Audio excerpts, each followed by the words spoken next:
parlait tantôt de François Legault qui voudrait interdire les vols internationaux parce qu'il trouve qu'il y a trop de Québécois qui s'en vont en vacances dans le Sud. Le premier ministre Trudeau dit oui, mais je peux pas.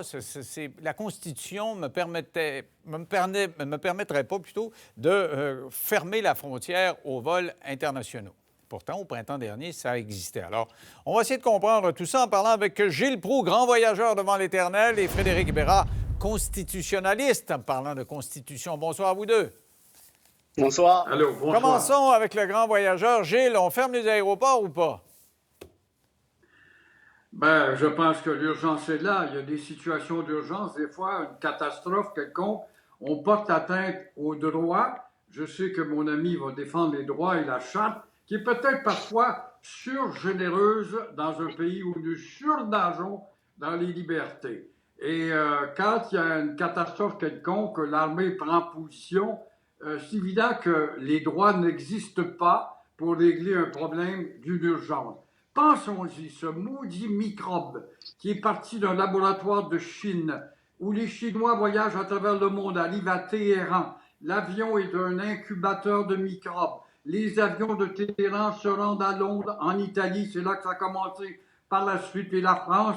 Et voilà la situation mondiale dans laquelle nous trempons actuellement. Là, M. Trudeau parle peut-être d'obéir à l'idée de suspendre les droits. Il y a certains qui vont crier, mais pensons-y. On n'a pas le droit d'aller au cinéma où les contrôles étaient rigoureux et on a le droit d'aller à Acapulco et revenir plein de microbes. Alors, je pense qu'il faut réfléchir là-dessus. Alors, le constitutionnaliste, est-ce que c'est vrai ce que dit le premier ministre Trudeau que la Constitution ferait en sorte qu'il ne pourrait pas interdire les vols internationaux? Non, en fait, il faut comprendre une chose. Hein, la liberté de circulation, ça existe depuis tout le temps. C'est vieux comme la Terre. C'était prévu dans plusieurs documents juridiques d'Angleterre. C'est pas le Canada qui a inventé ça, c'est pas Pierre Trudeau. Effectivement, que ici, cette même liberté de circulation s'appliquerait, ça fait pas de doute. Et effectivement que si le gouvernement Trudeau disait vous ne pouvez plus sortir du pays, c'est certain que ça violerait la liberté de circulation. Par contre, c'est là que je vais être en désaccord avec Gilles, il n'y a aucun droit ou liberté qui n'est absolu. Ça n'existe pas, ça. Chaque droit, chaque liberté peut être limitée, doit être pondérée dans ce qu'on appelle le cadre d'une société libre et démocratique. Ça veut dire quoi? Ça veut dire qu'un tribunal va, évidemment, s'il y avait une mesure comme celle-là, le tribunal dirait effectivement, il y a violation de la liberté de circulation. Cela dit, et ça, moi, c'est ce que je pense qu'un tribunal dirait, je considère que ça se justifie dans le cadre d'une société libre et démocratique, cette interdiction de voyager. Pourquoi? Parce qu'il y a un objectif ici du législateur, donc par exemple de Trudeau, qui est celui de lutter contre la pandémie. Cet objectif-là, il est réel, il est urgent aussi. Il y a un lien rationnel aussi entre l'objectif, donc lutter contre la pandémie, et interdire ces voyages-là. Parce que, comme disait Gilles, évidemment, tout ça est des incubateurs de microbes fois 1000. Troisièmement, est-ce que c'est une atteinte minimale? Moi, je pense pas. Tu iras à Cancun une fois que la pandémie sera finie. Je suis sûr que tu vas t'en remettre. Okay. Et quatrièmement, est-ce que tout ça est proportionnel? En d'autres termes, est-ce que le législateur essaie d'assommer une mouche avec un bazooka?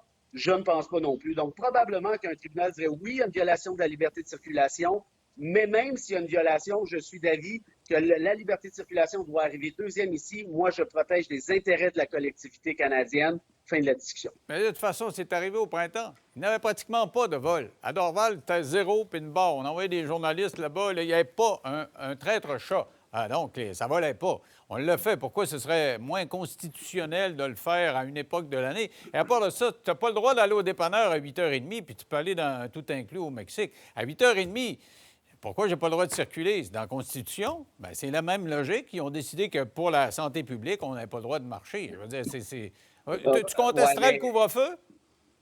Non. Et au-delà de tout ça, au-delà de tout ça, il faut reconnaître que le problème galope. Et le Canada ne parvient. C'est vrai qu'on peut me dire, et Frédéric va me répliquer ça, trouvez-moi un pays dans le monde où vraiment la situation s'est atténuée. Même pas Israël que nous vantions il y a 2 jours, la Nouvelle-Zélande. Mais trouvez-moi justement une lueur d'espoir comme quoi le Canada est en train de venir à bout de cette damnée courbe qui ne baisse pas.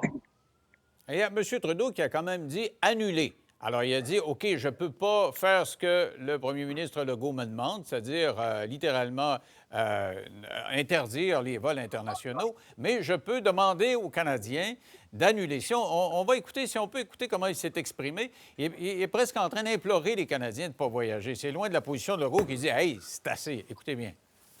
On reconnaît que la Constitution permet aux gens de voyager, mais en même temps, nous avons aussi l'obligation et le droit d'imposer des conditions extrêmement sévères et des pénalités extrêmement sévères pour ceux qui mettraient en danger les Canadiens. Donc, Frédéric, constitutionnellement, on pourrait dire tu as 5 000 $ d'amende si tu n'as pas un test correct. Je ne sais pas, qu'est-ce qu'il est en train de dire, là? Bien, moi, je pense malheureusement c'est un peu de la bullshit, cette affaire-là, parce que ce qu'il veut, là, c'est qu'il veut essayer de ne pas assassiner l'industrie de l'aviation, du voyage touristique. Alors, plutôt que de le faire directement en disant c'est terminé, les voyages de plaisance pour au moins quelques mois jusqu'à nouvel ordre, plutôt il dit, ben là, on vous dit de ne pas le faire, on fait des pénalités, blablabli, blablu. C'est pas vrai, là. Comme je vous ai expliqué, tu peux restreindre la liberté de circulation, ça se justifie. C'est sûr que le gouvernement devra faire la preuve qu'il y a un lien entre, par exemple, les voyages et la pandémie dans ce cas-ci, mais moi, je pense que c'est assez évident, là. Alors, pour le reste, je pense que Justin essaie d'être un peu dans l'entre-deux, en quelque sorte. Essaie d'être à moitié enceinte. Mais être à moitié enceinte, là, ça marche assez rarement quand tu veux lutter contre une pandémie qui est aussi sérieuse. Gilles, hier, j'avais une voyageuse. Hier, j'avais une voyageuse. Au Salomon, c'est clair que la pression doit être extrêmement forte de la part des compagnies d'aviation également. Et des voyageurs. Gilles, hier, j'avais une voyageuse qui est allée 3 fois dans le Sud depuis le début de la pandémie, puis elle va y retourner, qui a dit qu'elle va y retourner. Vous lui dites quoi? Parce que vous êtes un grand voyageur, puis vous avez décidé de ne pas y aller. Vous lui dites quoi, cette madame-là?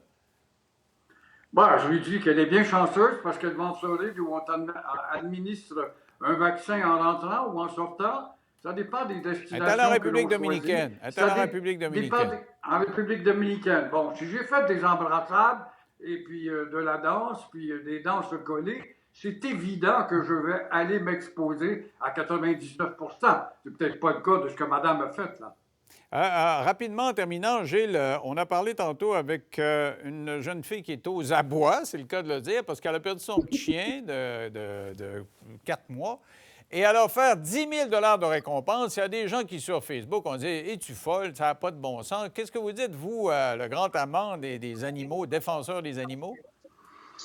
Bien, c'est que je me sens un peu impuissant. L'animal, qui est un compagnon très important dans l'âme des hommes et des femmes, seuls surtout, et qui sont tellement fidèles, innocents, ils n'ont rien pour se défendre et pas d'avocat quand ils se font enlever. Ça démontre comment la pandémie nous a démontré par ailleurs qu'il y avait des êtres humains d'une générosité humaine profondément ancrée, mais également des êtres, des charognes, des exploiteurs à l'imagination illimitée pour exploiter, en tout cas, ce sentiment qui prive les femmes et les hommes qui ont besoin d'un animal. Et un monde sans animal est un monde carrément déséquilibré. Et ces vols d'animaux, c'est monnaie courante maintenant. Il y a des gens qui les revendent ailleurs. Il y en a qui demandent des rançons. En terminant, 20 secondes, Frédéric, vas-y. Juste te dire, je suis parfaitement d'accord avec Gilles. Et une citation de Gandhi, « On juge une société par la manière dont elle traite ses animaux. » Très bien terminé. Bravo, mon cher Frédéric. J'ai 2 philosophes avec moi. Quel insigne honneur de partager les ondes avec des gens T'en as juste un, puis c'est pas moi. aussi globalement cultivés. Merci à vous deux. Restez là, on se retrouve dans 3 minutes. À tout de suite.